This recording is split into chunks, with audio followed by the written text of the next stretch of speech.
이 망할 늙은이, 당장 나가! 우리 엄마, 단돈 50만 원에 사갈 사람 없소? 그 남자가 술에 취해 내뱉은 말이었습니다. 벽 하나를 사이에 두고 들려오던 욕설과 깨지는 소리, 그리고 그 사이로 섞여 들어온 노모의 흐느낌. 그 순간 나는 온몸이 얼어붙는 걸 느꼈습니다. 저 할머니의 모습이 마치 몇십 년 전에 나와 겹쳐 보였으니까요. 다음 날 나는 그 남자의 앞에 섰습니다. 그럼 제가 사겠습니다. 그 어머니, 제게 파세요. 사람들은 모두 미쳤다고 했습니다. 하지만 그 순간 나는 알고 있었습니다. 이건 충동이 아니라 숙명이었다는 걸. 그리고 그 선택이 내 인생의 두 번째 시작이 될 줄은 그 누구도 몰랐습니다. 사연 시작 전에 무료로 할 수 있는 구독과 좋아요를 눌러주시면 제게 큰 힘이 됩니다. 그날은 싸늘한 바람이 옷깃을 파고드는 늦가을이었습니다. 저는 제 운전기사가 모는 검은 세단 뒷자리에 앉아 빠르게 스쳐 지나가는 창밖 풍경을 무심히 바라보고 있었습니다. 강남의 화려한 빌딩 숲을 벗어나자 풍경은 점차 빛을 잃고 잿빛으로 변해갔습니다. 수십 년의 세월이 켜켜이 쌓인 낡은 동네. 제가 운영하는 건설사의 다음 재개발 사업 후보지 중 한 곳을 답사하기 위해 가는 길이었습니다. 보고서의 딱딱한 숫자와 지도만으로는 알 수 없는 그 땅이 품고 있는 진짜 목소리를 듣고 싶었습니다. 내비게이션이 안내하는 목적지에 가까워질수록 제 심장은 이유 없이 세차게 뛰기 시작했습니다. 잊었다고 생각했습니다. 아니, 잊기 위해 지난 45년을 악착같이 살아왔습니다. 하지만 익숙한 골목 어귀가 눈에 들어오는 순간 저는 저도 모르게 마른 침을 삼켰습니다. 김 기사, 저기 골목 입구에 잠시만 차 좀 세워줘요. 묵직한 차 문을 열고 내리자 퀴퀴한 곰팡이 냄새와 축축한 흙 냄새가 코를 찔렀습니다. 45년 전 17에 내가 맡았던 바로 그 냄새였습니다. 부모님을 일찍 여의고 먼 친척이라는 사람의 집에 맡겨진 후 제 이름은 사라지고 야, 거기 너로만 불렸던 지옥. 그 지옥의 냄새였습니다. 골목길은 조금도 변하지 않았습니다. 금방이라도 무너져 내릴 것 같은 낡은 빌라들, 아무렇게나 널린 쓰레기 봉투, 빛바랜 담벼락. 저는 홀린 듯 기억을 더듬어 한 집 앞에 섰습니다. 굳게 닫힌 낡은 철문. 제가 매일 새벽 찬물에 손을 담그며 빨래를 하고 밤늦게까지 구박을 받으며 청소해야 했던 바로 그 집이었습니다. 문틈으로 새어나오는 고요함이 오히려 더 섬뜩하게 느껴졌습니다. 그때였습니다. 바로 옆집, 제가 섰던 그 집과 벽 하나를 사이에 둔 낡은 빌라의 2층에서 지옥의 문이 열리는 듯한 소리가 터져 나왔습니다. 이 망할 늙은이, 당장 나가. 우리 엄마 단돈 50만 원에 사갈 사람 없어? 술에 절어 꼬부라진 발음하지만 그 안에 담긴 증오와 폭력성만큼은 날카로운 비수가 되어 제 심장에 박혔습니다.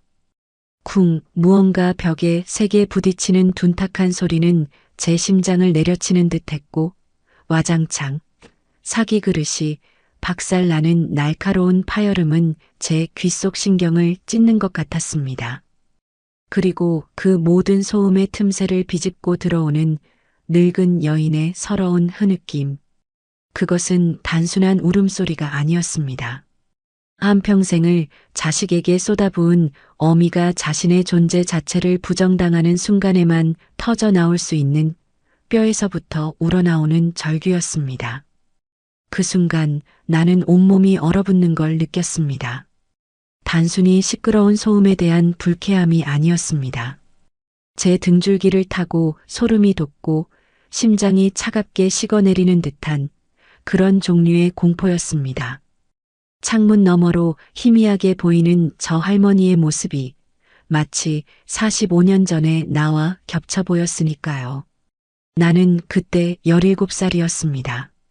교복 대신 몸빼 바지를 입어야 했고 책 대신 걸레를 손에 쥐어야 했습니다.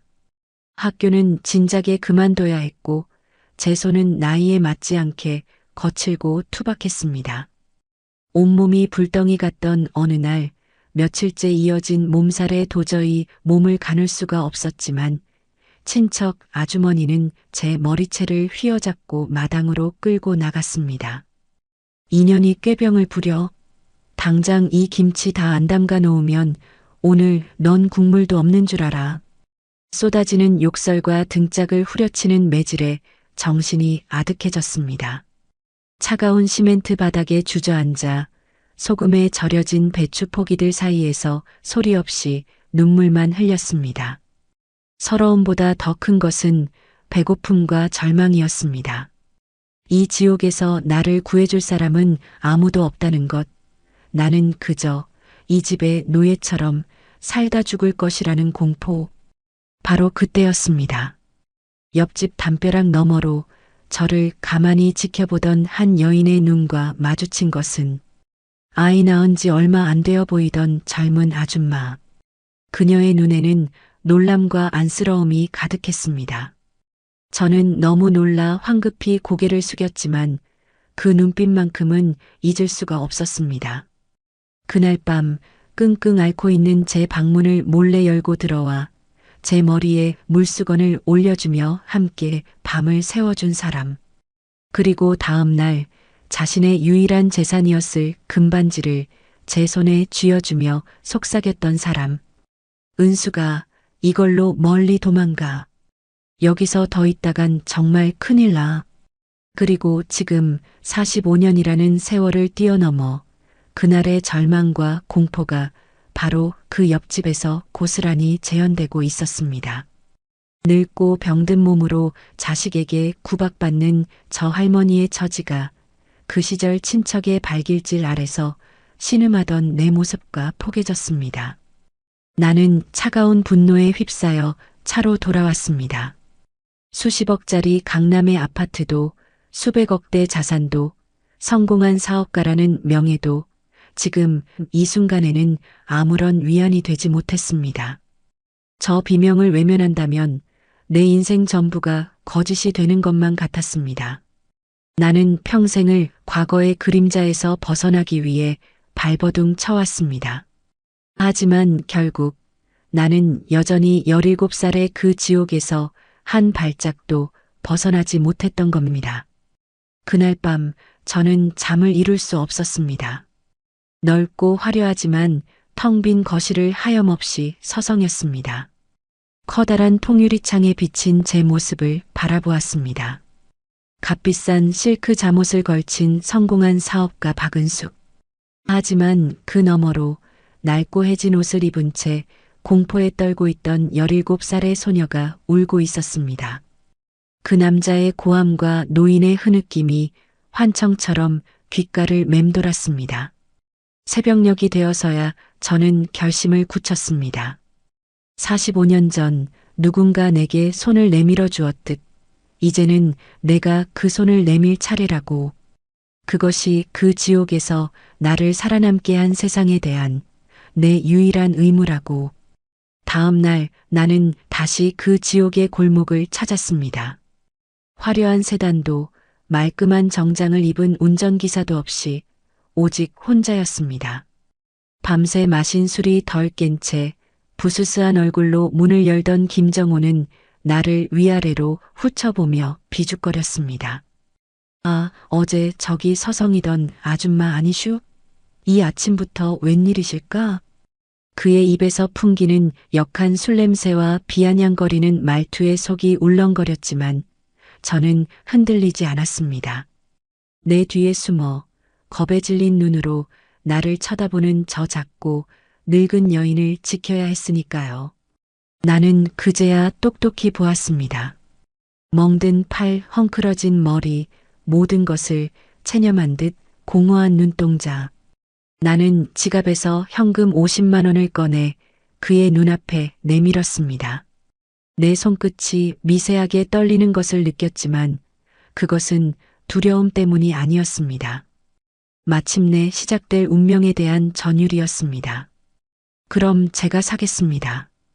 그 어머니, 제게 파세요. 김정호의 눈이 탐욕으로 번뜩였습니다.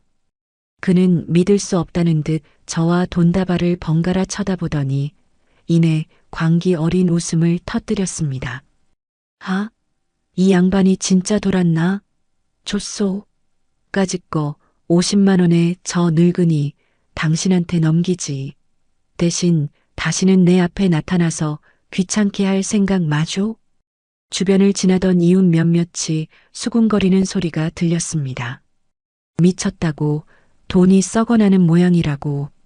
하지만 그 순간 나는 알고 있었습니다. 이건 충동이 아니라 숙명이었다는 걸. 45년 전 차가운 시멘트 바닥에서 죽어가던 나를 살린 그 따뜻했던 눈빛에 대한 너무나도 늦어버린 나의 대답이라는 걸. 그리고 그 선택이 내 인생의 두 번째 시작이 될 줄은 그 누구도 몰랐습니다. 저 페류나 김정우는 물론이고 심지어 나 자신조차도 말입니다. 그 남자의 손에서 50만 원이 사라지는 순간 저는 제 손에 한 사람의 남은 인생이 통째로 들려오는 것을 느꼈습니다. 김정우는 돈다발을 허리춤에 쑤셔 넣으며 마치 쓰레기를 버리듯 제 등 뒤에 어르신을 향해 손짓했습니다. 자, 데려가쇼. 이제 저 늙은이는 당신 거요. 그는 뒤도 돌아보지 않은 채 휘파람까지 불며 유흥가 쪽으로 사라졌습니다. 그 자리에 남은 것은 영문도 모른 채 공포에 질려 파랗게 질린 얼굴로 저를 바라보는 작고 늙은 여인, 가리고 그 모습을 경멸과 동정이 뒤섞인 눈으로 바라보는 몇몇 이웃들 뿐이었습니다.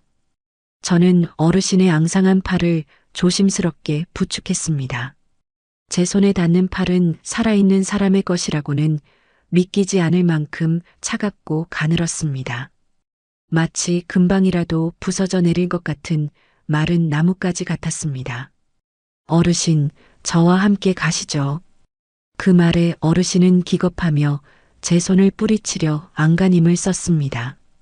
그 눈에는 저를 향한 원망과 두려움이 가득했습니다. 어쩌면 저를 아들놈과 한패인 더 악독한 무언가로 여기고 있는지도 몰랐습니다. 이거 놓으시오. 내가 어딜 간다고. 나는 여기서 죽을 거요. 제발 그냥 가게 해주시오. 목소리는 쉬어 있었지만 그 저항은 필사적이었습니다.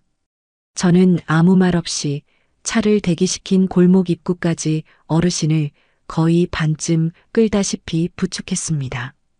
김 기사가 놀란 얼굴로 달려와 차 문을 열었고 저는 어르신을 뒷좌석에 조심스럽게 태웠습니다. 그 짧은 순간에도 어르신은 차 문을 붙잡고 내리려 발버둥 쳤습니다.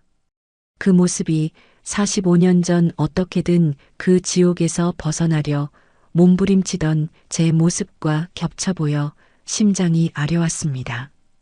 차는 낡고 음습한 골목을 벗어나 넓은 도로로 접어들었습니다.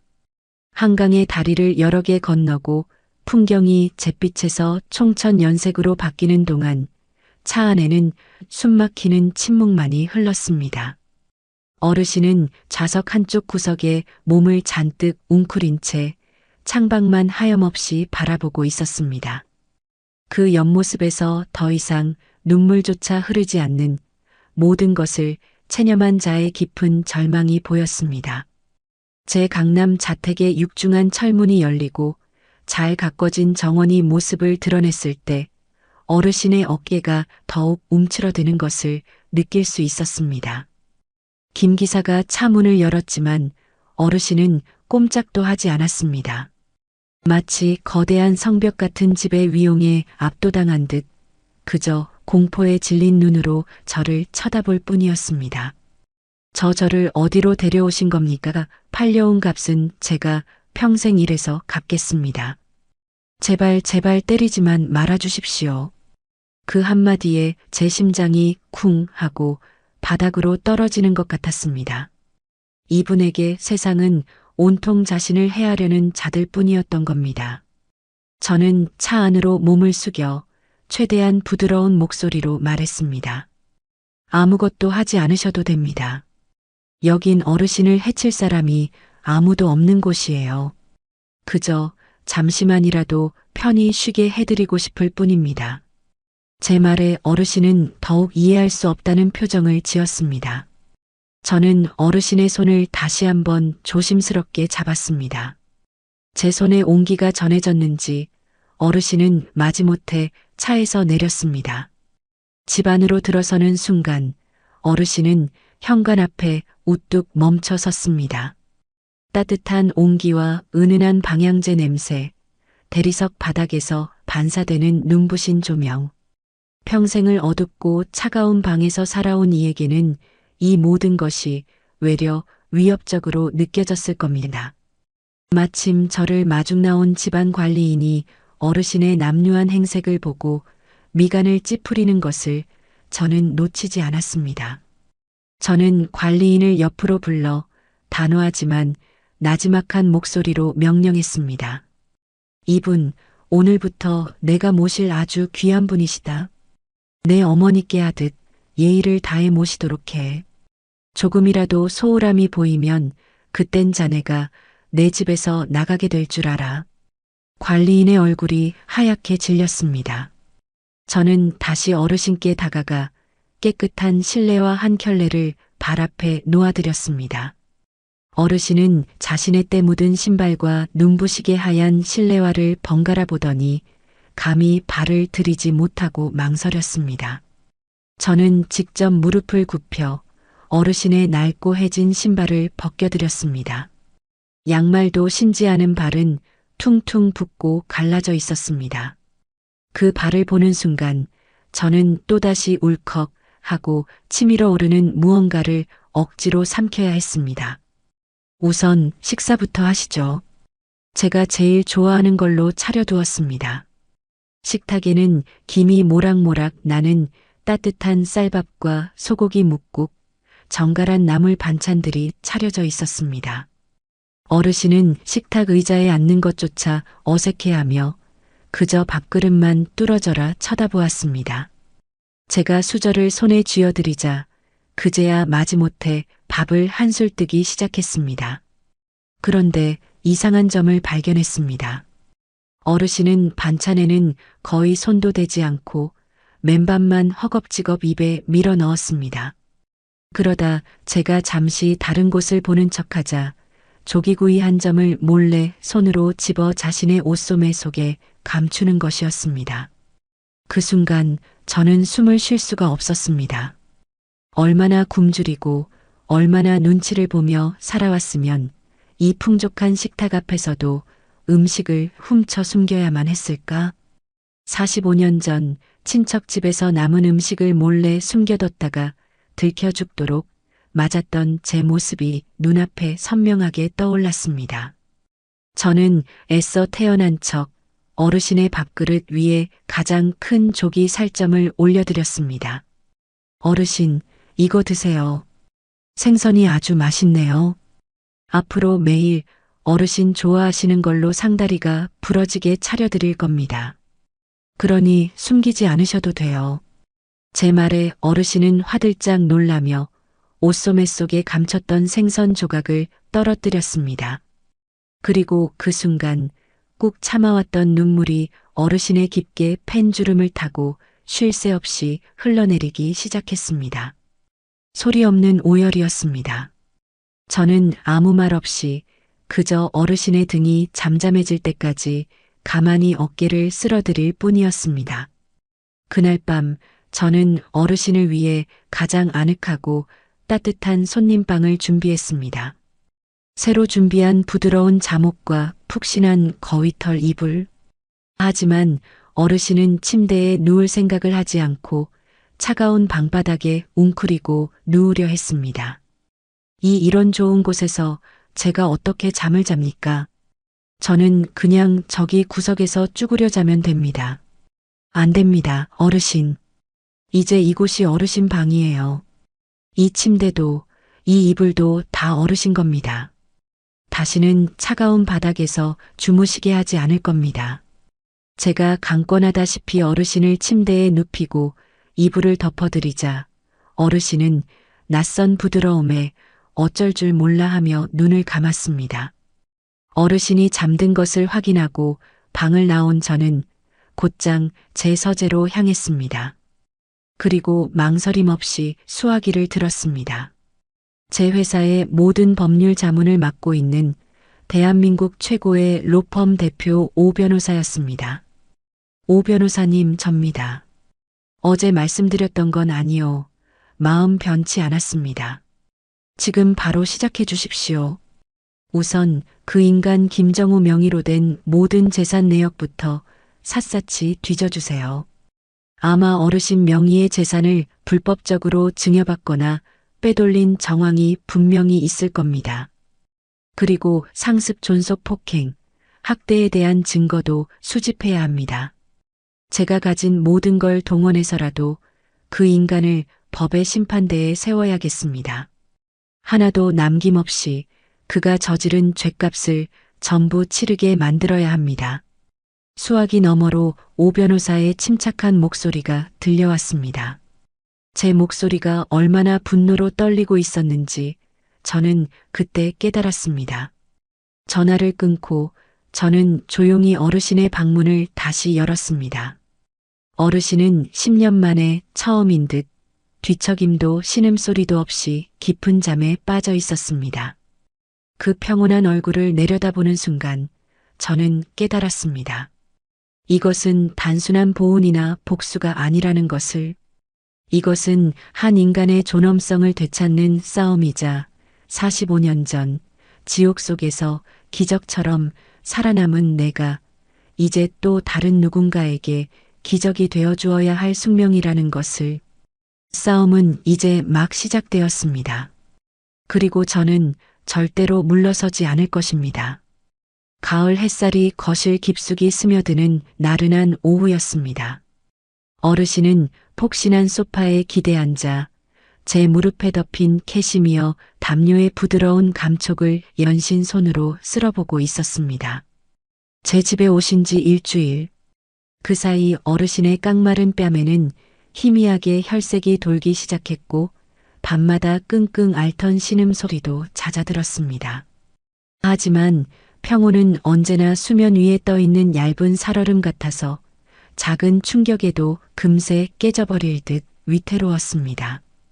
어르신은 여전히 말이 없었습니다. 그저 제가 건네는 따뜻한 차를 두 손으로 공손히 받아들고 창밖의 감나무에 매달린 주홍빛 감을 하염없이 바라볼 뿐이었습니다. 그 깊이를 알 수 없는 눈동자는 과거의 어느 한 시절에 못 박힌 채 현실의 시간을 따라오지 못하는 듯 했습니다.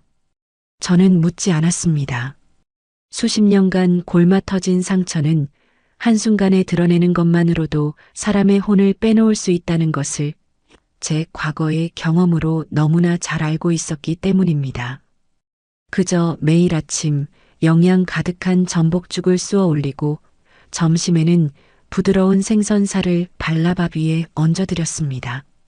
저녁이면 조교기에 어르신의 꽁꽁 언발을 담가드리고 마른 손등에 보습크림을 듬뿍 발라드리며 하루의 고단함을 덜어드리려 애썼습니다. 제 서툰 손길에 어르신은 매번 고맙습니다. 부인이라며 고개를 숙였지만 그 목소리는 언제나 물안개처럼 희미하게 떨렸습니다. 그 평온을 깬 것은 한 통의 전화였습니다. 발신번호 표시 제한. 불길한 예감에 휩싸여 전화를 받자 수화기 너머로 김정우의 그 기분 나쁜 목소리가 들려왔습니다. 회장님? 우리 엄마 잘 모시고 계신가? 밥은 뭘 먹이는지, 잠은 어디서 재우는지 내가 아주 궁금해 죽겠네. 사람 하나 데려갔으면 그 정도 성의는 보여야 하는 거 아니겠어? 사람 값이라는 게 말이야. 딱 50만 원으로 끝나는 게 아니거든. 그의 목소리에는 노골적인 탐욕과 비열한 협박의 기운이 뱀처럼 또아리를 틀고 있었습니다. 제 피가 차갑게 식는 것을 느꼈습니다. 무슨 말을 하고 싶은 겁니까? 하하, 말기 한번 시원시원해서 좋네. 우리 엄마, 내가 다시 데려가고 싶으면 어떡하지? 아니면 회장님네 회사 앞에 가서 우리 엄마를 50만 원에 팔아넘겼다고 소리라도 질러볼까? 남의 이목 신경 쓰는 양반 같은데 아주 재미있는 구경거리가 될 거야. 안 그래? 원하는 게 뭐죠? 돈. 일주일에 500만 원씩 내 계좌로 꼬박꼬박 보내. 그럼 내가 우리 엄마를 회장님한테 임대해준 셈 쳐줄 테니. 어때? 괜찮은 거래지? 저는 이를 악물었습니다. 제 뒤에서 어르신이 불안한 눈빛으로 저를 쳐다보고 있는 것을 느낄 수 있었습니다. 저는 애써 목소리의 떨림을 감추고 최대한 냉정하게 대답했습니다. 다시는 이런 전화하지 마십시오. 법대로 하고 싶지 않으면. 법? 하? 이 아줌마가 웃기는 소리 하네. 아직도 누가 갑이고 누가 을인지 파악이 안 되나? 당신이 불법으로 우리 엄마를 감금하고 있는 거야. 알기나 해? 내가 경찰에 신고하면 당신만 곤란해져. 김정우는 제멋대로 전화를 끊었습니다. 저는 차갑게 식은 전화기를 든 채 한동안 서 있었습니다. 분노로 온몸이 떨려왔지만 동시에 그의 어리석음이 가소로웠습니다. 그는 이미 오 변호사가 쳐놓은 거미줄 안으로 제 발로 걸어 들어오고 있는 중이었습니다. 이 통화 역시 그의 협박죄를 입증할 또 하나의 증거로 고스란히 녹음되고 있었으니까요. 그날 오후 저는 어르신이 그 지옥 같은 집에서 들고 나온 유일한 짐, 낡고 해진 보따리를 정리하기 시작했습니다. 혹시라도 아들놈이 쳐들어와 행패를 부리기 전에 어르신의 소중한 물건들을 안전한 곳에 보관해둬야겠다는 생각이 들었습니다. 보따리를 풀자 퀴퀴한 조명 냄새와 함께 몇 벌의 낡은 옷까지, 손때 묻은 낡은 성경책, 그리고 작은 나무 상자 하나가 나왔습니다. 나무 상자는 자물쇠도 없이 낡은 끈으로 질끈 묶여 있었습니다. 조심스럽게 끈을 풀고 뚜껑을 열자 그 안에는 어르신의 인생이 고스란히 담겨 있는 듯한 물건들이 들어 있었습니다. 빛바랜 베넷 저고리, 남편과 함께 찍었을 법한 낡은 결혼사진, 그리고 그 밑에 깔려있던 아주 작은 흑백 사진 한 장. 저는 무심코 그 사진을 집어들었습니다. 아마도 45년은 좋게 넘어 보이는 손가락 두 마디만 한 크기의 사진이었습니다. 사진 속에는 앳된 얼굴의 젊은 여인, 바로 순자 어르신의 젊은 시절 모습이 담겨 있었습니다. 앳되지만 지금처럼 선한 눈매, 굳게 담은 입술에서 강단이 느껴졌습니다. 저는 그저 어르신의 젊은 시절을 잠시 감상할 뿐이었습니다. 그런데 사진을 뒤집어 보는 순간 제 심장이 쿵 내려앉았습니다. 그곳에는 아무것도 적혀 있지 않았습니다. 깨끗했습니다. 하지만 사진의 가장자리가 오랜 세월 손으로 만진 듯 반질반질하게 달아 있었습니다. 마치 수만 번을 어루만진 것처럼. 어르신은 왜 다른 사진도 아닌 젊은 시절 자신의 사진을 이토록 소중하게 간직해왔던 것일까? 마치 그 시절의 자기 자신에게 무언가 계속해서 되뇌기라도 하듯이. 저는 알 수 없는 혼란에 휩싸여 사진에서 눈을 뗄 수가 없었습니다. 그때 소파에 앉아 꾸벅꾸벅 졸고 계시던 어르신이 제 쪽을 쳐다보며 물었습니다.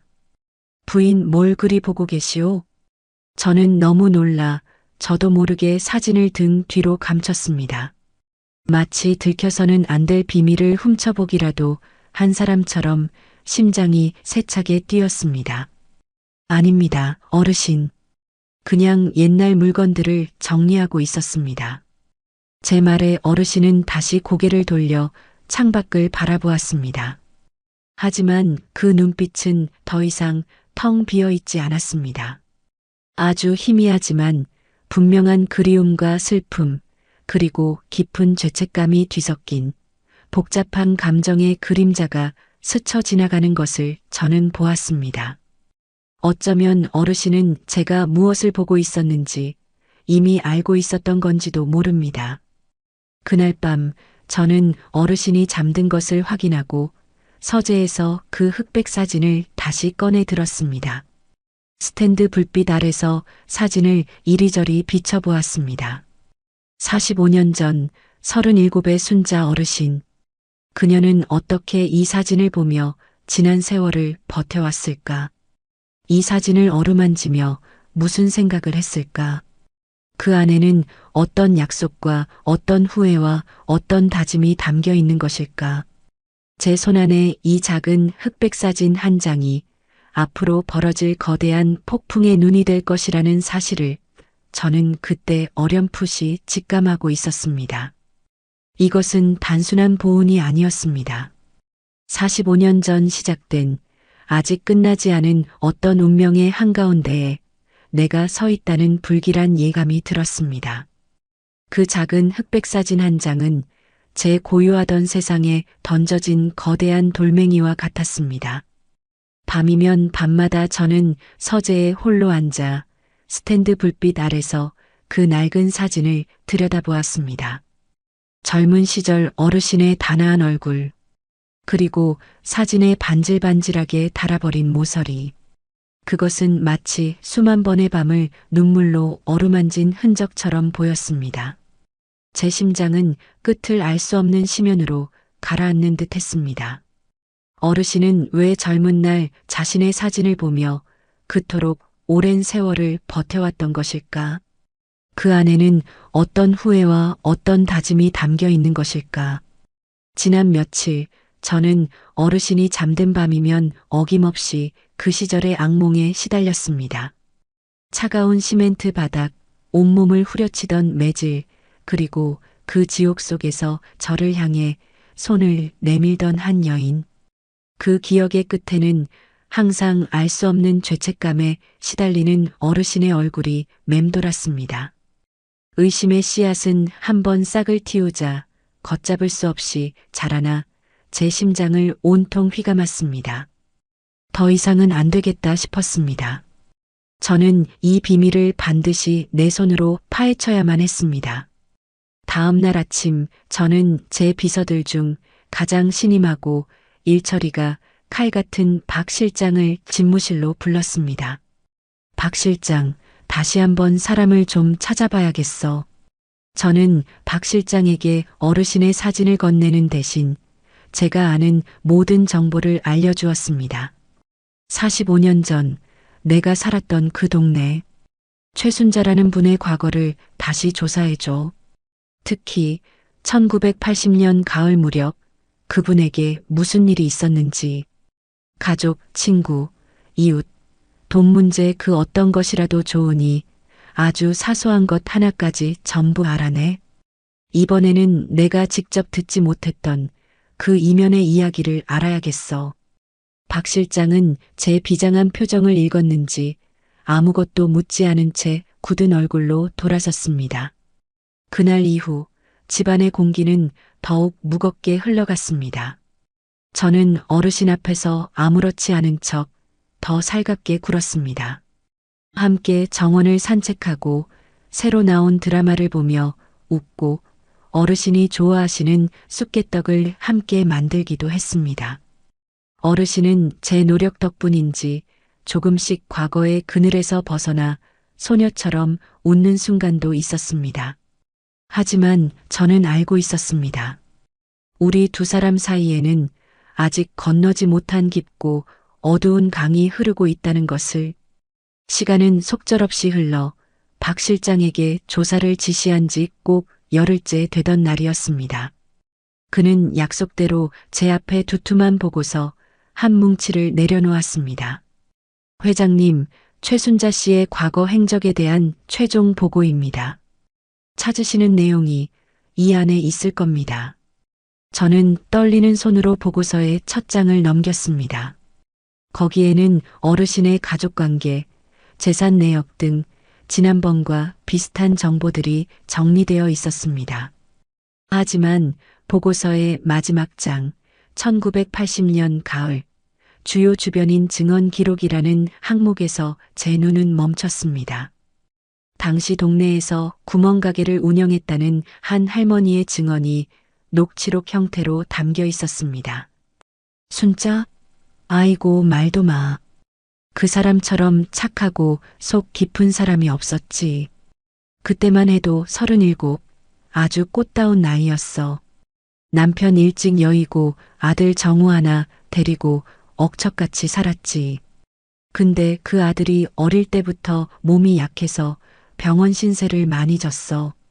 특히 그해 가을에는 폐렴이 심하게 와서 당장 큰 병원에 입원해서 약을 안 쓰면 죽을지도 모른다고 했었지. 제 심장이 철렁 내려앉았습니다. 순자가 아들 병원비를 마련하려고 백방으로 뛰어다녔어. 안 해본 일이 없었지.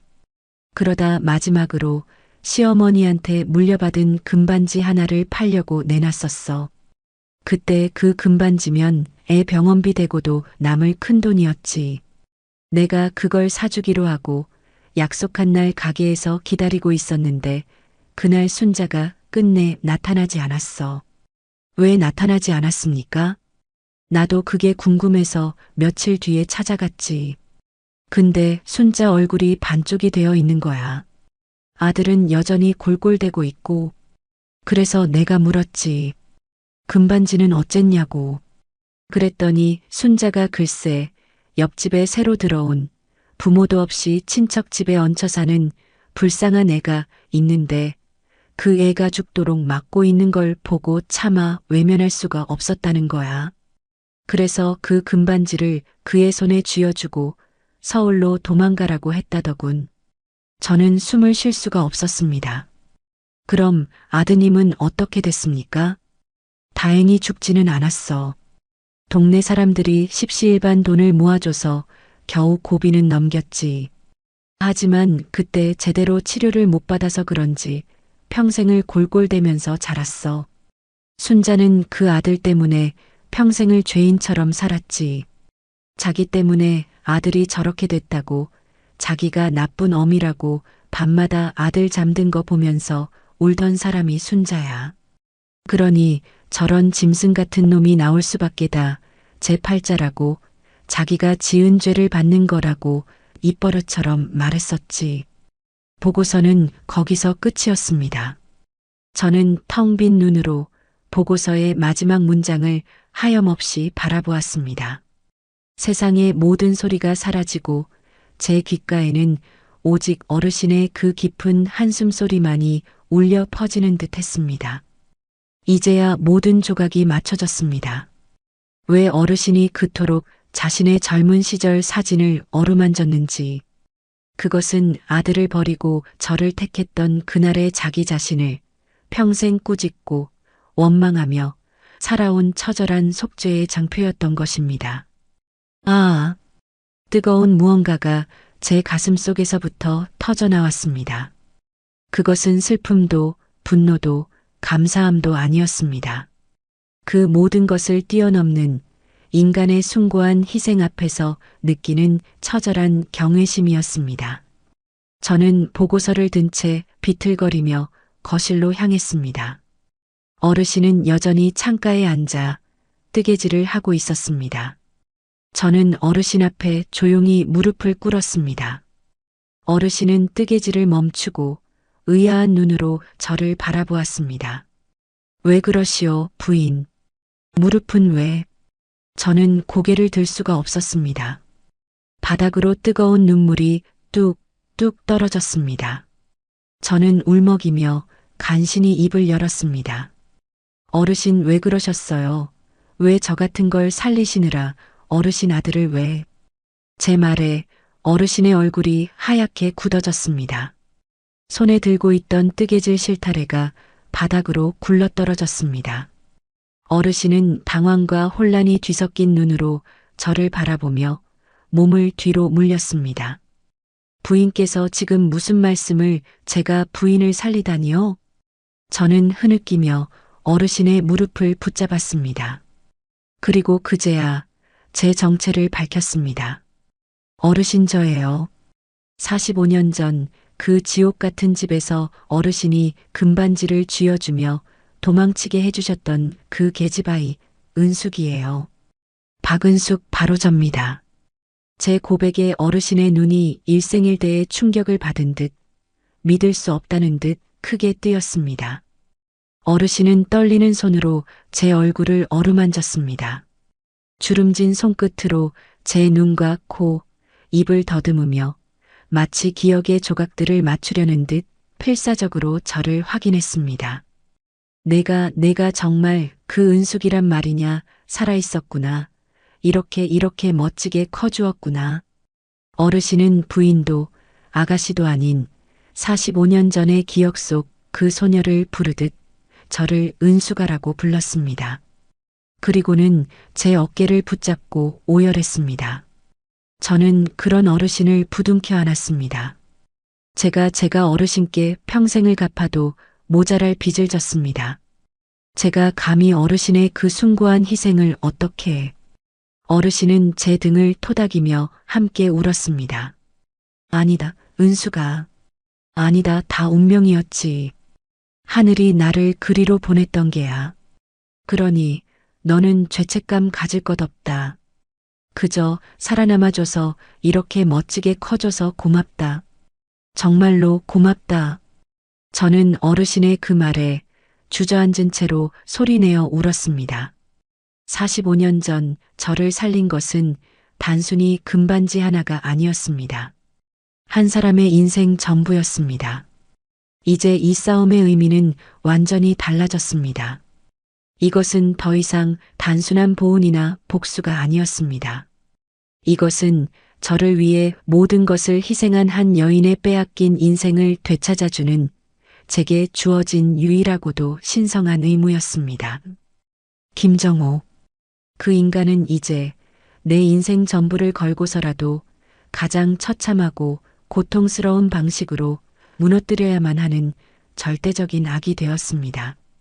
45년이라는 장구한 세월의 벽이 그 밤 우리 두 사람의 뜨거운 눈물 속에서 비로소 무너져 내렸습니다. 제 품에 안겨 어린아이처럼 서럽게 우는 어르신의 작은 몸을 감싸 안으며 저는 깨달았습니다. 이것은 단순한 인연이 아니었습니다. 제 목숨을 구해낸 이 숭고한 여인의 남은 생을 지키는 것이야말로 하늘이 제게 내린 유일한 숙명이라는 것을. 얼마나 울었을까. 눈물로 범벅이 된 어르신의 얼굴을 닦아드리며 저는 비로소 웃을 수 있었습니다. 어르신 역시 퉁퉁 부은 눈으로 저를 보며 아주 오랜만에, 정말 오랜만에 옅은 미소를 지어 보였습니다. 은수가 내가 은숙이었구나. 이렇게 다시 만나게 될 줄은 꿈에도 몰랐구나. 이제 어르신은 더 이상 저를 부인이라 부르지 않았습니다. 45년 전 앳된 옆집 소녀를 부르던 그 이름으로 저를 불러주었습니다. 그 한마디에 저는 다시 울컥 하고 치밀어 오르는 감정을 애써 억눌러야 했습니다. 다음 날 아침 어르신과 저는 나란히 앉아 처음으로 온전한 대화를 나누었습니다. 하지만 그 대화의 시작은 순탄치 않았습니다. 제가 김정호에 대한 법적 절차를 언급하자 어르신의 얼굴이 다시 굳어졌습니다. 안 된다, 은수가. 그 아이는 그래도 내 아들이다. 내가 낳은 내 자식이야. 걔한테 벌을 주는 건 나를 벌하는 것과 같아. 어르신의 목소리는 단호했지만 그 끝은 위태롭게 떨리고 있었습니다. 아들의 목숨 대신 저를 택했던 죄책감이 45년이 흐른 지금도 어르신을 올가매고 있었습니다. 저는 그런 어르신의 손을 잡고 차분하지만 강한 목소리로 말했습니다. 어르신. 어르신은 저를 살리셨고 저는 어르신 덕분에 지금껏 살아남았습니다. 하지만 김정호 씨는요? 그는 어르신의 남은 인생을 갉아먹고 있습니다. 어르신이 저를 살리셨듯 이제는 제가 어르신을 살려드려야 할 차례입니다. 그게 제가 받은 은혜를 갚는 유일한 길입니다. 제 말에 어르신은 아무 대답도 하지 못하고 그저 마른 입술만 달싹였습니다. 그날 이후 며칠 동안 어르신은 깊은 고뇌에 잠겼습니다. 저는 묵묵히 어르신의 곁을 지키며 그 결정을 기다렸습니다. 그러던 어느 날 밤 어르신이 조용히 제 방으로 찾아왔습니다. 달빛 아래 어르신의 얼굴은 그 어느 때보다 비장해 보였습니다. 은수가 내 말이 맞다. 저 아이는 내가 만든 괴물일지도 모르겠구나. 내 잘못된 선택이 저 아이를 평생 피해 의식 속에서 살게 했을지도 몰라. 그러니 저 아이를 멈추는 것이 어미로서 내가 해줄 수 있는 마지막 속죄인 것 같다. 내 손을 빌려서라도 부디 저 아이를 멈춰다오. 저는 어르신의 그 가슴 아픈 허락을 제 인생의 가장 무거운 명령으로 받아들였습니다. 저는 오 변호사에게 전화를 걸었습니다. 제 목소리는 얼음장처럼 차가웠습니다. 오 변호사님, 이제 시작하죠. 김정호가 그동안 어르신 명의의 낡은 빌라를 담보로 대출을 받고 연금을 갈취해 왔습니다. 그 모든 부당이득에 대한 반환 청구 소송과 함께 그가 어르신 몰래 숨겨둔 차명 계좌와 부동산에 대해 즉시 가압류 절차를 밟아주십시오. 단 한 푼도 빼돌리지 못하게 완벽하게 숨통을 조여야 합니다. 그의 재산은 처음부터 그의 것이 아니었습니다. 평생 아들에게 시달리면서도 혹시나 늙어 아들에게 짐이 될까 두려워 어르신이 평생 모아두었던 마지막 생명줄이었습니다.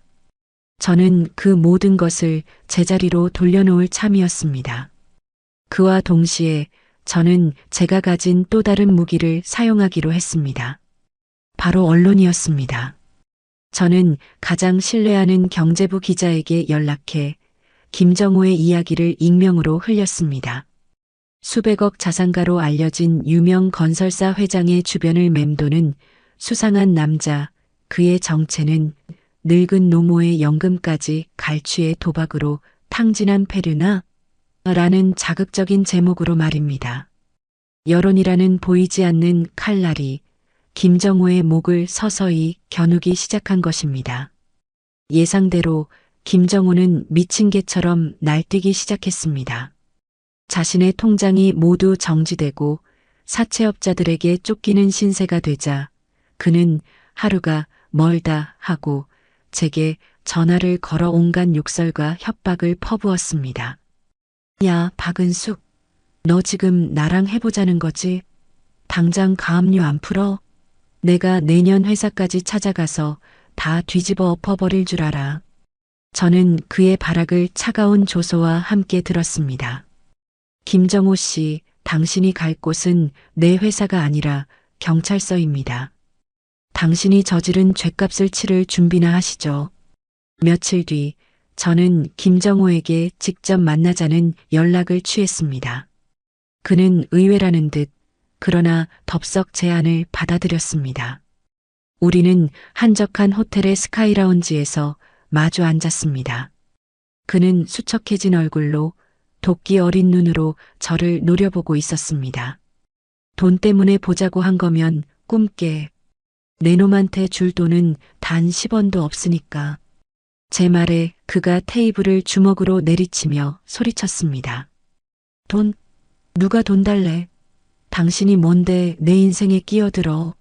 우리 엄마 당신이 뭔데 데려가서 이 사단을 만들어? 당신 어머니이기 이전에 그분은 내 생명의 은인입니다. 당신 같은 짐승에게 더 이상 그분의 숭고한 인생을 더럽히게 둘 수는 없어서요. 저는 차갑게 그의 말을 끊고 결정적인 한마디를 던졌습니다. 45년 전 가을, 당신이 폐렴으로 힘들어하던 그날, 어르신은 당신의 병원비였던 금반지를 팔아 옆집에서 매일같이 맞고 살던 이름 모를 계집아이에게 주셨습니다. 당신 대신 그 아이를 살렸던 겁니다. 그 계집아이가 바로 접니다. 김정호의 얼굴이 순식간에 하얗게 질리는 대신 뒤틀린 분노로 시뻘겋게 달아올랐습니다. 그는 믿을 수 없다는 듯 저를 노려보더니 광기 어린 웃음을 터뜨렸습니다. 하하, 그랬구나. 내년이었구나. 내 인생을 망쳐놓은 게 바로 내년이었어. 그 금반지 원래 내 거였어. 내 목숨값이었단 말이야. 그런데 우리 엄마가 그걸 너한테 줘? 그래서 내가 평생 이 모양 이 꼴로 살아온 거 아니야. 그래, 잘 만났다. 내놔. 내 인생 당장 내놓으라고 이 도둑년아. 그의 반응은 제 예상을 벗어나지 않았습니다. 그는 죄책감 대신 뻔뻔한 피해 의식과 자기 합리화로 가득 차 있었습니다. 저는 자리에서 일어섰습니다. 완전히 이성을 잃고 발악하는 그를 내려다보며 저는 마지막 한마디를 남겼습니다. 당신이 빼앗긴 건 금반지 하나지만 어르신은 인생 전부를 빼앗겼습니다. 그리고 나는 이제 그 모든 것을 되찾을 겁니다. 당신에게서. 이것은 시작일 뿐이었습니다. 그날 이후 복수는 제 삶의 유일한 목표가 되었습니다. 김정우를 향한 법적, 재정적 압박은 계획대로 차질 없이 진행되었습니다. 어르신 명의의 낡은 빌라를 담보로 그가 저질렀던 불법 대출 기록, 지난 수년간 갈취해 온 연금 내역, 그리고 도박 빚을 갚기 위해 어르신 몰래 손댔던 차명 계좌까지 오 변호사의 팀은 그의 모든 돈줄을 맹렬하게 파고들었습니다. 법원은 우리의 가압류 신청을 받아들였고 김정우는 하루아침에 빈털터리가 되었습니다. 돈줄이 막힌 맹수는 더욱 포악해졌습니다. 그는 매일같이 제 회사와 집 주변을 어슬렁거리며 저주를 퍼부었고 차마 입에 담지 못할 욕설이 담긴 협박 문자를 하루에도 수십 통씩 보내왔습니다. 저는 그 모든 것을 묵묵히 증거로 수집하며 그의 발악을 차갑게 지켜볼 뿐이었습니다.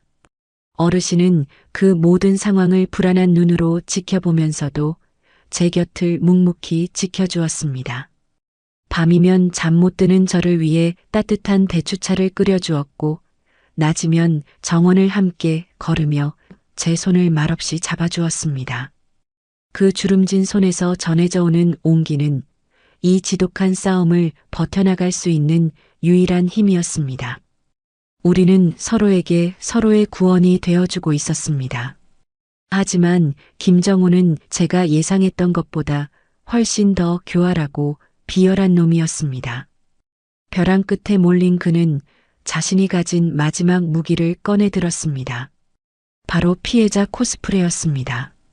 어느 날 아침 대한민국을 떠들썩하게 만든 인터넷 기사 하나가 터져 나왔습니다. 단독 수백억 자산가 K 회장, 치매 노인 감금 후 재산 탈취 의혹 아들 김 씨 눈물의 호소. 기사 내용은 충격적이었습니다. 김정우는 기자 앞에서 눈물을 흘리며 제가 자신의 늙고 병든 어머니를 호화로 온 집에 감금하고 온갖 감언이설로 꿰어 평생 모은 재산을 빼앗으려 한다는 파렴치한 거짓말을 늘어놓았습니다. 그는 자신을 지극정성으로 어머니를 모시려 했지만 돈에 눈이 먼 악덕 기업가에게 모든 것을 빼앗긴 비운의 효자처럼 포장했습니다. 심지어 45년 전 제가 은인이라고 말했던 그 금반지 사건마저 철없는 시절 옆집 누나가 불쌍해줬던 용돈 정도로 왜곡하며 저를 배은망덕한 사람으로 만들었습니다. 기사가 터져 나오자 세상은 순식간에 뒤집혔습니다. 사람들은 성공한 여성 사업가라는 제 가면 뒤에 숨겨진 추악한 탐욕을 비난하기 시작했고 제 회사의 주가는 폭락했습니다. 수십 년간 피땀 흘려 쌓아 올린 제 모든 것이 그 짐승 같은 놈의 거짓 눈물 몇 방울에 송두리째 무너져 내리고 있었습니다. 그날 밤 저는 처음으로 오 변호사에게 화를 냈습니다. 이게 어떻게 된 일입니까? 언론 통제 제대로 하고 있었던 거 맞아요? 죄송합니다, 회장님. 상대가 작정하고 지라시 매체부터 터뜨리는 바람에 막을 수가 없었습니다.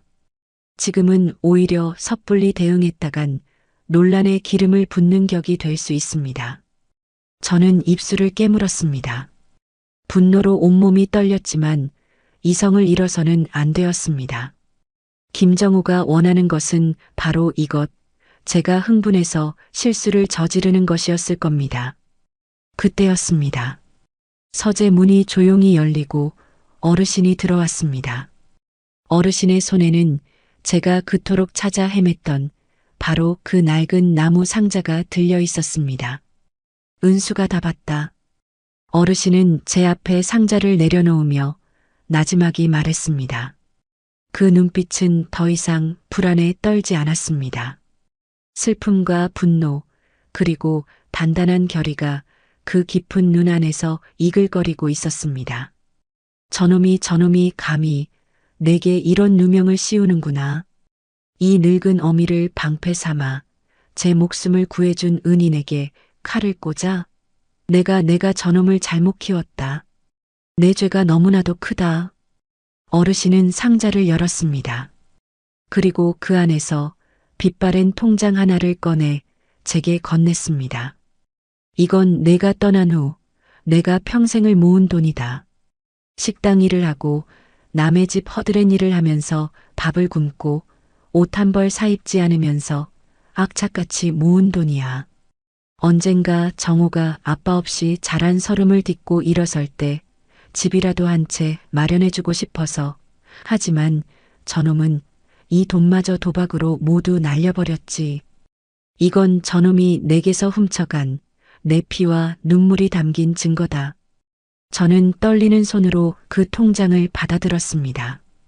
통장에는 수십 년간 100원, 1000원씩 입금된 기록과 어느 순간부터 귀신같이 돈이 빠져나간 처절한 기록이 고스란히 남아 있었습니다. 그리고 은수가 내일 기자들을 불러다오. 저는 놀라 어르신을 바라보았습니다. 어르신? 내가 직접 말해야겠다. 저 아이의 죄를 이 어미가 직접 밝혀야겠어. 그것이 저 아이에게 그리고 너에게 내가 할 수 있는 마지막 속죄다. 어르신의 목소리에는 한치의 흔들림도 없었습니다. 아들을 향한 마지막 미련을 끊어내고 오직 진실만을 위해 서기로 결심한 한 인간의 숭고한 결의가 담겨 있었습니다. 저는 어르신의 손을 마주 잡았습니다. 이제 이 싸움은 더 이상 저 혼자만의 싸움이 아니었습니다. 다음 날 아침 저는 제 회사의 모든 법무팀과 홍보팀을 동원해 긴급 기자회견을 준비했습니다. 수많은 카메라와 기자들이 회견장을 가득 메웠습니다. 그리고 약속된 시간, 저는 휠체어에 앉은 어르신을 모시고 수많은 플래시 세례를 받으며 단상 위로 올라섰습니다. 김정우가 만들어낸 거짓의 폭풍 한가운데로 우리는 그렇게 가장 연약하지만 가장 강인한 모습으로 걸어 들어갔습니다. 이제 진실의 시간이 시작될 것이었습니다. 수백 개의 카메라 플래시가 폭죽처럼 터지는 기자회견장 단상 위, 저는 휠체어에 앉은 어르신의 어깨를 단단히 감싸 안았습니다. 김정우가 만들어낸 거짓의 폭풍, 그 한가운데로 우리는 가장 연약하지만 가장 강인한 모습으로 걸어 들어갔습니다. 어르신 하실 수 있습니다. 제 나지막한 속삭임에 어르신은 결심이 선 듯 고개를 끄덕였습니다. 마이크 앞에 선 어르신은 잠시 숨을 골랐습니다. 장내는 물을 끼얹은 듯 조용해졌습니다. 저는 오늘 제 아들 김정호의 어미로서 이 자리에 섰습니다. 어르신의 목소리는 가늘게 떨렸지만 그 안에는 쇠심줄 같은 단단함이 박혀 있었습니다. 세상 사람들은 저를 아들에게 재산을 빼앗기는 불쌍한 치매 노인이라 하고 제 곁에 박은숙 회장을 파렴치한 꽃뱀이라 욕하는 것을 압니다. 하지만 모든 것은 거짓입니다. 제 아들 정우는 효자가 아닙니다. 지난 수십 년간 이 늙은 어미의 피를 빨아먹고 산 거머리이자 제 인생을 지옥으로 몰아넣은 악마였습니다. 장내가 술렁이기 시작했습니다. 어르신은 아랑곳하지 않고 품에서 그 낡은 통장을 꺼내 들었습니다. 이 통장에는 제 아들이 저에게서 갈취해간 피눈물의 세월이 고스란히 담겨 있습니다. 제 낡은 빌라를 담보로 돈을 대출받아 도박으로 탕진하고 매달 나오는 푼돈 같은 연금마저 빼앗아 갔습니다. 돈을 주지 않으면 저를 죽이겠다고 협박하고 집안의 모든 것을 부수며 행패를 부렸습니다. 제가 지난 수십 년간 겪어온 일입니다. 어르신의 고백에 기자들은 충격에 휩싸여 질문조차 잊은 듯 했습니다. 어르신은 이제 저를 바라보며 말을 이어갔습니다. 그리고 박은숙 회장 이 사람은 제게서 무언가를 빼앗아간 사람이 아닙니다. 오히려 제게 모든 것을 내어준 사람입니다. 45년 전 제 아들이 폐렴으로 죽어가던 그날 저는 아들의 목숨값이었던 금반지를 옆집에서 매일같이 맞고 살던 한 불쌍한 계집아이에게 쥐어주며 도망치라고 했습니다. 그 아이를 살리기 위해 제 아들을 외면했습니다. 그리고 그 죄책감으로 평생을 살아왔습니다. 그런데 그 아이가 바로 이 박은숙 회장이었습니다. 모든 카메라가 일제히 저를 향했습니다. 저는 쏟아지는 플래시 세례를 묵묵히 받아내며 어르신의 옆을 지켰습니다. 이 사람은 저를 그 지옥에서 구해준 생명의 은인입니다. 저를 위해 자신의 인생 전부를 걸었던 제게 이제는 자신의 모든 것을 걸고 제 인생을 되찾아 주려는 유일한 사람입니다. 그러니 부디 더 이상 이 사람을 욕하지 말아 주십시오. 모든 죄는 제 아들 김정호와 그런 아들을 괴물로 키워낸 이 어미에게 있습니다. 어르신은 그 말을 끝으로 깊게 고개를 숙였습니다. 그 순간 기자회견장의 모든 기자들이 약속이라도 한 듯 자리에서 일어나 박수를 치기 시작했습니다. 그것은 동정도 연민도 아니었습니다. 수십 년의 세월을 홀로 버텨온 한 여인의 숭고한 용기에 대한 존경과 찬사였습니다. 그날 이후 세상은 완전히 뒤집혔습니다.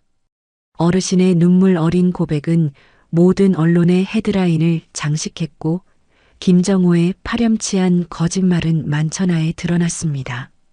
여론은 싸늘하게 돌아섰고 김정호는 대한민국에서 가장 추악한 페류나로 낙인 찍혔습니다. 제 회사의 주가는 다시 치솟았고 오히려 위기를 극복하고 진실을 밝힌 용기 있는 기업으로 칭송받았습니다. 모든 것을 잃은 김정호는 도간에 든 쥐가 되었습니다. 사채업자들이 그의 집과 회사로 몰려들었고 그를 따르던 이들도 모두 등을 돌렸습니다. 그는 완전히 고립되었습니다. 저는 그가 마지막 발악을 할 것이라 예상했습니다. 그리고 그 예상은 틀리지 않았습니다.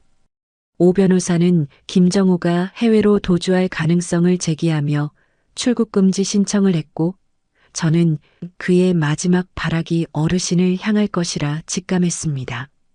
저는 경호팀의 인력을 2배로 늘리고 24시간 밀착 경호를 지시했습니다.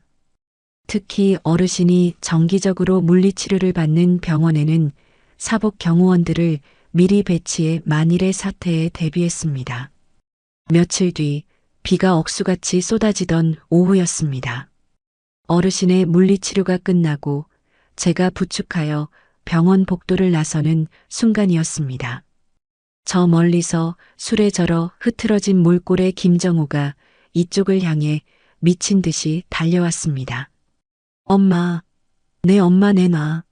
이 도둑년아. 그는 경호원들의 재질을 뿌리치고 핏발이 선 눈으로 어르신의 휠체어를 붙잡으려 했습니다. 엄마, 나랑 가. 전연말 듣지 말고 나랑 가자고. 내가 잘못했어. 다시는 안 그럴게. 전연이 우리 사이를 갈라놓은 거야. 엄마. 그의 처절한 외침은 그러나 반성이나 후회가 아니었습니다. 마지막 동아줄을 잡으려는 짐승의 발악일 뿐이었습니다. 주변의 환자들과 보호자들이 놀라 비명을 지르며 흩어졌고 병원 복도는 순식간에 아수라장이 되었습니다. 이 미친놈아, 어딜 가려고. 경호원들이 달려들어 그의 팔을 붙잡았지만 그는 미친 사람처럼 뿌리치며 어르신에게 달려들었습니다. 저는 어르신을 제 등 뒤로 숨기고 그의 앞을 막아섰습니다. 거기까지. 제 차가운 목소리에 김정호의 움직임이 잠시 멈칫했습니다. 비켜. 우리 엄마야. 내가 뭔데 막아서. 당신은 이미 어머니를 버렸습니다. 50만 원에 어머니를 판 그때에도, 그리고 평생에 걸쳐서도 이제 와서 어머니를 찾을 자격 당신에겐 없습니다. 닥쳐. 다 너 때문이야. 내가 나타나서 내 인생이 이렇게 된 거라고. 원래 내 것이었던 금반지를 훔쳐간 도둑년. 그의 뻔뻔한 궤변에 저는 실소조차 나오지 않았습니다. 저는 그를 가만히 벌레를 보듯 쳐다보며 말했습니다. 아니, 당신 인생은 당신 스스로 망친 겁니다. 당신의 탐욕과 어리석음이 당신을 이 지경으로 만든 겁니다. 어르신의 희생을 당신의 실패에 대한 변명거리로 삼지 마십시오. 역겹습니다. 제 말에 그는 완전히 이성을 잃고 제게 달려들었습니다. 하지만 그의 주먹이 제게 닿기도 전에 등 뒤에 있던 건장한 경호원들에게 양팔이 붙잡혀 무력하게 제압당했습니다. 곧이어 복도 끝에서 달려온 경찰들이 그의 손에 차가운 수갑을 채웠습니다. 박은숙, 이게 같은 것, 내가 나가서 반드시 죽여버릴 거야. 내가 너 가만 안 둬. 그는 끌려나가는 마지막 순간까지 저주를 퍼부었지만 그 목소리는 더 이상 위협적이지 않았습니다. 그저 패배한 개가 짖는 소리처럼 공허하게 들릴 뿐이었습니다. 그의 추악한 마지막 모습은 주변에 있던 수많은 사람들의 휴대폰 카메라에 고스란히 담겼고 실시간으로 인터넷에 퍼져나갔습니다. 모든 것이 끝났습니다. 저는 주저앉아 떨고 있는 어르신에게 다가가 그 작고 여린 몸을 힘껏 껴안았습니다. 이제 다 끝났습니다, 어르신. 이제 정말 다 끝났어요. 어르신은 제 품에 안겨 참아왔던 울음을 터뜨렸습니다. 저 역시 어르신의 등을 토닥이며 뜨거운 눈물을 흘렸습니다. 길고 길었던 지옥 같았던 싸움이었습니다. 창밖으로 어느새 비가 그치고 있었습니다. 칠흑 같던 어둠이 걷히고 동쪽 하늘부터 서서히 새로운 아침이 밝아오고 있었습니다. 그것은 우리 두 사람에게 주어진 두 번째 인생의 시작을 알리는 눈부신 여명이었습니다. 김정호가 수많은 취재진 앞에서 수갑을 찬 채 경찰서로 끌려 들어가는 모습은 전국의 모든 뉴스 채널을 통해 생중계되었습니다. 카메라 플래시가 끊임없이 터지는 가운데 그는 고개를 푹 숙인 채 비틀거리며 걸어갔습니다. 기자들의 날카로운 질문 세례가 쏟아졌지만 그는 한마디 대답도 없이 입술만 굳게 다물고 있었습니다. 패배한 짐승처럼 울부짖던 그의 마지막 모습은 길고 길었던 싸움의 끝을 알리는 상징적인 장면이 되었습니다. 경찰차 문이 닫히는 순간 저는 어르신의 손을 꽉 잡았습니다. 어르신의 손은 차갑게 떨리고 있었습니다. 그날 이후 법적인 절차는 일사천리로 진행되었습니다. 어르신이 용기 내어 건네준 낡은 통장과 오 변호사 팀이 확보한 수많은 증거들, 그리고 사회적 여론은 김정호가 빠져나갈 모든 길을 막아버렸습니다. 검찰은 신속하게 기소했고 언론은 연일 이 사건을 보도했습니다. 효도를 가장한 폐륜, 노모를 착취한 사기꾼, 탐욕의 눈먼 불효자라는 제목들이 신문 일면을 장식했습니다. 재판이 열리던 날 법정은 방청객들로 가득 찼고 저와 어르신은 가장 앞자리에 앉아 그 모든 과정을 지켜보았습니다. 어르신은 떨리는 손으로 무릎 위에 손수건을 꽉 쥐고 계셨고 저는 그 옆에서 어르신의 어깨를 토닥이며 힘을 보탰습니다. 자신의 죄가 낱낱이 드러나자 김정호는 최후의 변론에서 뒤늦게 눈물을 흘리며 선처를 호소했습니다. 어린 시절에 불우했던 환경과 어머니에게 버림받았다는 피해의식, 그리고 성공한 여자에게 모든 것을 빼앗겼다는 뻔뻔한 변명까지. 그는 목이 메인 듯한 목소리로 자신이 얼마나 불쌍한 피해자인지를 늘어놓았습니다. 하지만 검사는 냉정하게 반박했습니다. 피고는 친모를 폭행하고 협박하고 재산을 갈취했습니다. 어떤 과거도 이런 범죄를 정당화할 수 없습니다. 방청석에서는 동의한다는 듯 고개를 끄덕이는 사람들이 보였습니다. 하지만 그의 악어의 눈물에 동정하는 사람은 아무도 없었습니다. 오히려 그의 뻔뻔함에 분노하는 표정들만이 가득했습니다. 결국 재판부는 김정호에게 존속상해, 협박, 재산 갈취 등 모든 혐의를 인정하여 징역 15년이라는 중형을 선고했습니다. 판사는 엄숙한 목소리로 말했습니다. 피고는 자신을 낳아주고 길러준 어머니를 오랜 세월 착취하고 학대했습니다. 이는 결코 용납될 수 없는 중대한 범죄입니다. 법봉이 내리쳐지는 순간 어르신은 제 손을 잡은 채 조용히 눈을 감았습니다. 그 눈가로 뜨거운 눈물 한 방울이 흘러내렸습니다. 그것은 승리의 기쁨도 복수의 통쾌함도 아니었습니다. 제 손으로 아들을 감옥에 보낸 어미의 참척의 눈물이었습니다. 저는 어르신의 떨리는 어깨를 꼭 안았습니다.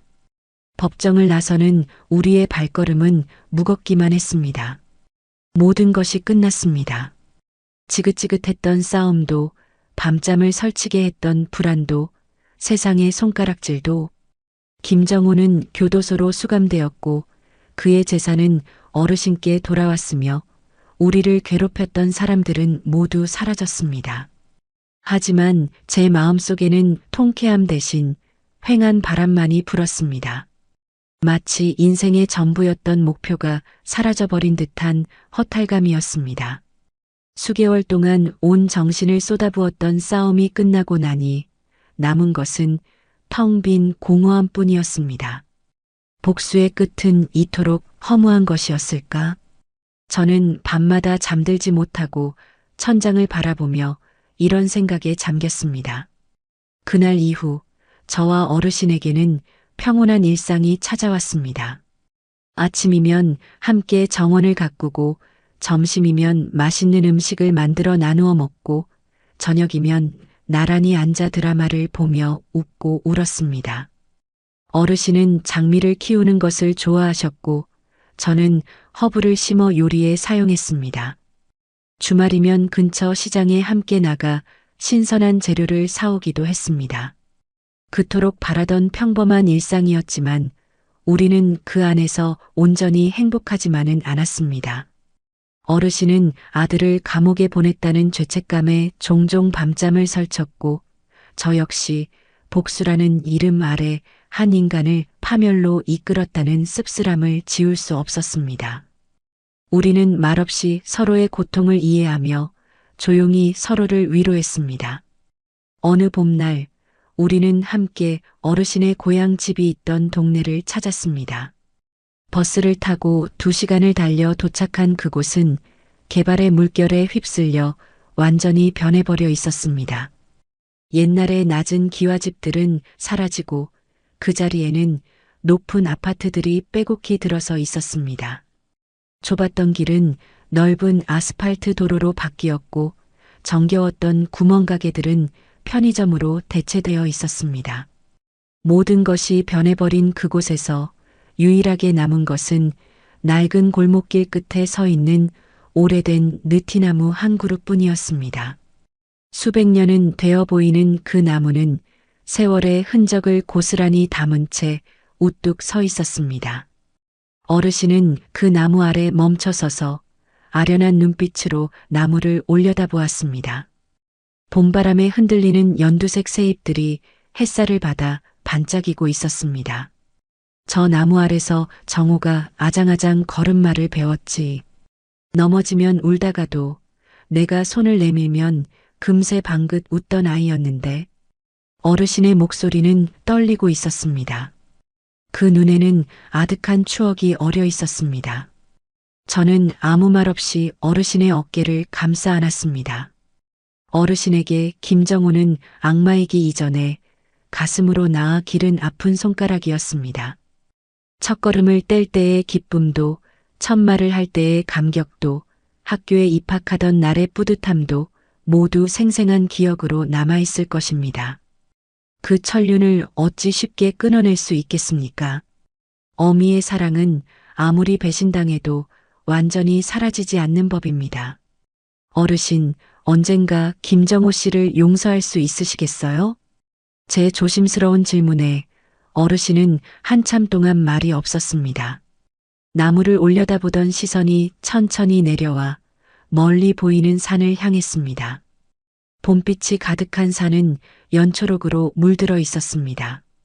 그러다 이내 저를 보며 희미하게 웃어 보였습니다. 용서라, 그건 내가 할 수 있는 게 아닌 것 같구나. 그저 저 아이가 자신의 죄를 진심으로 뉘우치고 새로운 사람으로 태어나길 바랄 뿐이다. 어미로서 내가 해줄 수 있는 건 이제 그것밖에 남지 않았지. 어르신의 목소리에는 깊은 체념과 동시에 여전히 남아있는 모성애가 배어 있었습니다. 저는 그 말을 들으며 깨달았습니다. 진정한 복수의 완성은 상대를 파멸시키는 것이 아니라 내가 그 상처로부터 완전히 자유로워지는 것이라는 것을, 그리고 그 자유는 미움이 아닌 용서를 통해서만 얻을 수 있다는 것을, 복수는 끝이 아니라 새로운 시작을 위한 과정이었던 것입니다. 그날 저녁 집으로 돌아온 저는 서재에서 낡은 나무 상자를 다시 꺼내 들었습니다. 먼지가 쌓인 그 상자 안에는 지난 세월의 아픔이 고스란히 담겨 있었습니다. 그리고 그 안에 어르신의 낡은 통장과 함께 제가 그동안 모아왔던 김정호의 모든 죄의 기록들을 함께 넣었습니다. 증거 서류들, 녹음 파일들, 사진들, 그 모든 것들을 조심스럽게 상자 안에 넣었습니다. 저는 그 상자를 깊숙한 곳에 넣어두고 자물쇠로 잠갔습니다. 이제 이 지독한 과거를 놓아줄 시간이었습니다. 과거에 발목 잡혀 살 수는 없었습니다. 우리에게는 앞으로 살아갈 미래가 남아 있었으니까요. 며칠 뒤 저는 어르신과 함께 조용한 시골 마을의 작은 집으로 이사했습니다. 넓고 화려하지만 외로웠던 저택을 떠나 따스한 햇살이 드는 작은 마당이 있는 집이었습니다. 집은 작았지만 아늑했고 마당에는 꽃을 심을 수 있는 넉넉한 공간이 있었습니다. 우리는 그곳에서 화초를 심고 텃밭을 가꾸고 동네 이웃들과 스스럼 없이 어울리며 살아갔습니다. 어르신은 고추며 상추를 심으셨고 저는 토마토와 가지를 키웠습니다. 이웃들은 처음에는 낯설어 했지만 곧 우리를 마을의 일원으로 받아들였습니다.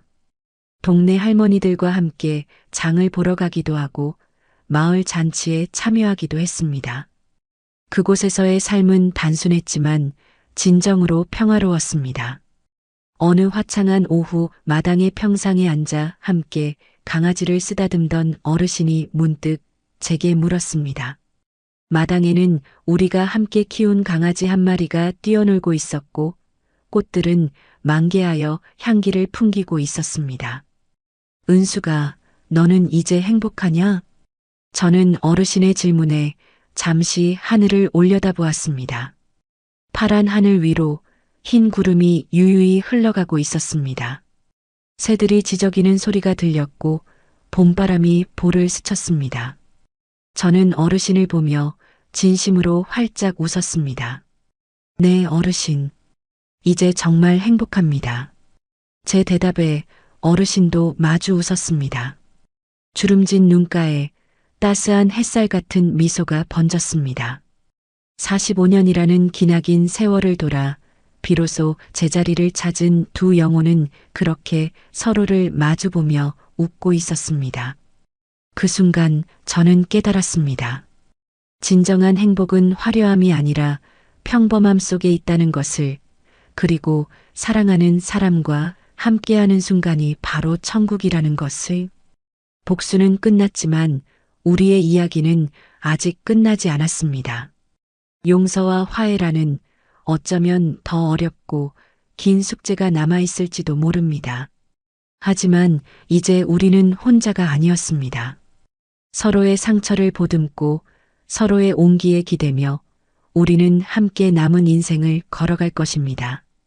그리고 그 길의 끝에는 분명 눈부신 햇살이 우리를 기다리고 있을 것이라 저는 믿어 의심치 않았습니다. 어둠 끝에는 반드시 빛이 오듯이 고통 끝에는 반드시 평화가 찾아오는 법입니다. 우리의 긴 여정은 이제 새로운 장을 맞이하고 있었습니다. 이 이야기는 복수와 용서가 인간의 삶에 어떤 의미를 갖는지, 그리고 진정한 자유는 어디서 오는지를 보여주고 있습니다. 은숙과 어르신처럼 깊은 상처를 받았을 때 우리는 분노와 복수심에 사로잡힐 수 있습니다. 하지만 중요한 건 그 후 우리가 어떤 선택을 하느냐입니다. 복수로 끝을 맺을 것인가, 아니면 용서를 통해 진정한 평화를 찾을 것인가. 어쩌면 여러분 주변에도 용서를 구하는 사람이 있을지도 모릅니다. 혹은 여러분 자신이 누군가를 용서해야 할 수도 있겠죠. 김정호처럼 천륜을 저버린 사람을 용서하기란 결코 쉽지 않습니다. 하지만 어르신이 보여주셨듯이 용서는 상대를 위한 것이 아니라 나 자신을 자유롭게 하기 위한 것입니다. 미움의 굴레에서 벗어나 비로소 진정한 행복을 찾을 수 있으니까요.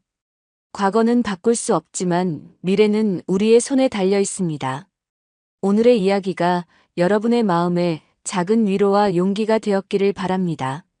앞으로도 여러분의 마음을 울리는 다양한 이야기로 찾아뵙겠습니다. 여러분의 하루가 따뜻한 위로로 가득하길 바랍니다.